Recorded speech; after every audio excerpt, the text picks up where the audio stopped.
संध्या बाती के नियम जान लो, वरना हो जाओगे पूरी तरह से बर्बाद। जय माता दी दोस्तों। संध्या पूजा यानी शाम के वक्त की पूजा को भी हिंदू धर्म में खासा महत्व दिया गया है। ये वो वक्त है जब सूर्य देव अस्त होते हैं और मान्यता अनुसार इस समय भगवान शिव और मां पार्वती धरती का गमन करते हैं। इसलिए शाम की पूजा को बहुत ध्यान से और सच्चे मन से करना चाहिए। चलिए जानते हैं कि संध्या काल की पूजा किस तरह की जाती है और इस पूजा के समय किन किन बातों का ख्याल रखना चाहिए। संध्या पूजा के लाभ। संध्या पूजा करने से घर में धन का कभी अभाव नहीं होता है। नियमित रूप से संध्या पूजा करने वाले की अकाल मृत्यु नहीं होती है। शनिदेव और हनुमान जी की पूजा संध्या के समय विशेष प्रभावशाली होती है। शनि की पीड़ा से मुक्ति के लिए संध्या पूजा जरूर करनी चाहिए। कर्ज, रोग और शत्रु मुक्ति के लिए संध्या पूजा ज्यादा कारगर होती है। संध्या पूजा की विधि। संध्या पूजा सूर्यास्त के समय के लगभग करनी चाहिए। स्नान करना उत्तम होगा, अन्यथा ठीक तरीके से हाथ पैर अवश्य धो लें। इस समय की पूजा में घी या तिल के तेल का दीपक जलाएं। इसके बाद सबसे पहले गायत्री मंत्र का जाप करें, फिर जो कोई भी मंत्र आप जाप करते हो उसका जाप करें। पूरे घर में या तो धूप जलाएं या आरती दिखाएं। संध्या पूजा की सावधानियां। संध्या पूजा के पूर्व कुछ ना खाएं। संध्या पूजा में घर के जितने लोग होंगे उतना ही अच्छा होगा। संध्या पूजा बिना दीपक के नहीं करनी चाहिए। संध्या पूजा के बाद घर में बनने वाले भोजन को भगवान को जरूर अर्पित करें। शाम की पूजा में कभी भी घंटी नहीं बजानी चाहिए। सुबह की पूजा में भगवान को जगाने के लिए शंख और घंटी बजाई जाती है, लेकिन सायंकाल की पूजा के वक्त भगवान शयन के लिए जाते हैं, इसलिए शंख या घंटी बजाकर उनकी नींद में खलल नहीं डालनी चाहिए। शाम की पूजा में शंख और घंटी नहीं बजानी चाहिए। शाम की पूजा में आप भगवान को फूल चढ़ा सकते हैं, लेकिन इस बात का ध्यान रखें कि शाम की पूजा के वक्त पेड़ से फूल तोड़ने की गलती ना करें। अगर आपको फूल चढ़ाने हैं तो आप पहले ही पेड़ों से फूल तोड़कर रख सकते हैं। शाम के वक्त पेड़ों से फूल पत्ते तोड़ना बहुत ही गलत माना जाता है। शाम की पूजा का एक तय वक्त निर्धारित होता है।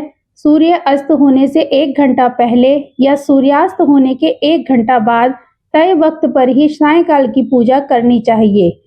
शाम के वक्त सूर्य देव की पूजा कभी भी नहीं करनी चाहिए। उनकी पूजा का वक्त हमेशा सुबह ही होता है, इसलिए शाम के वक्त सूर्य देव की पूजा ना करें।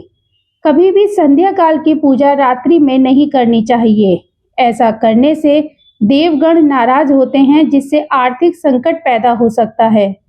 सायंकाल की पूजा के समय तुलसी के पौधे के आगे दीपक जलाना अच्छा माना जाता है।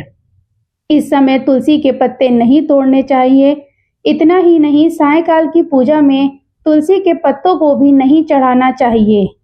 संध्या पूजा में दीपक जलाने के नियम।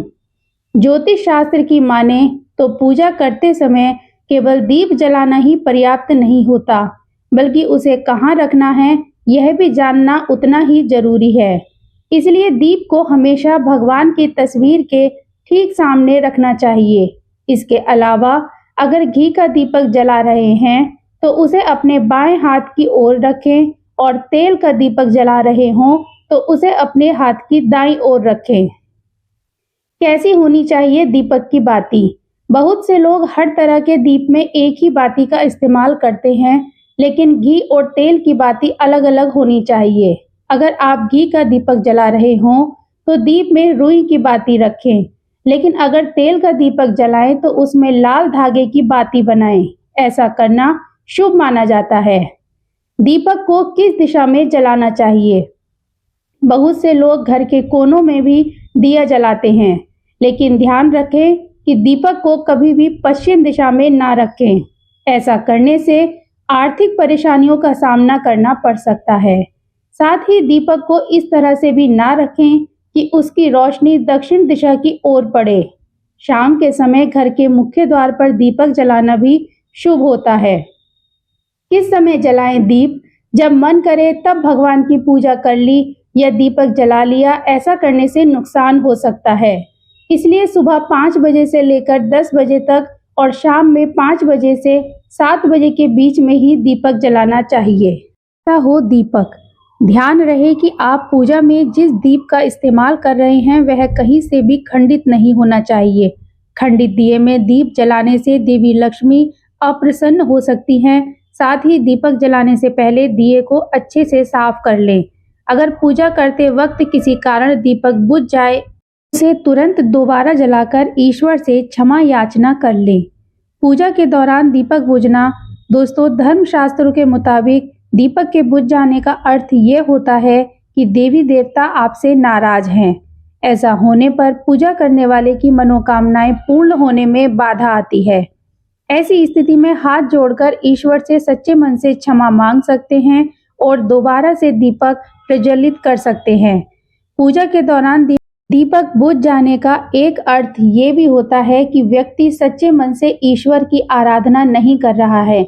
आज की दी हुई जानकारी आप सभी को पसंद आई तो चैनल को सब्सक्राइब और वीडियो को लाइक करना बिल्कुल न भूलें। राधे राधे।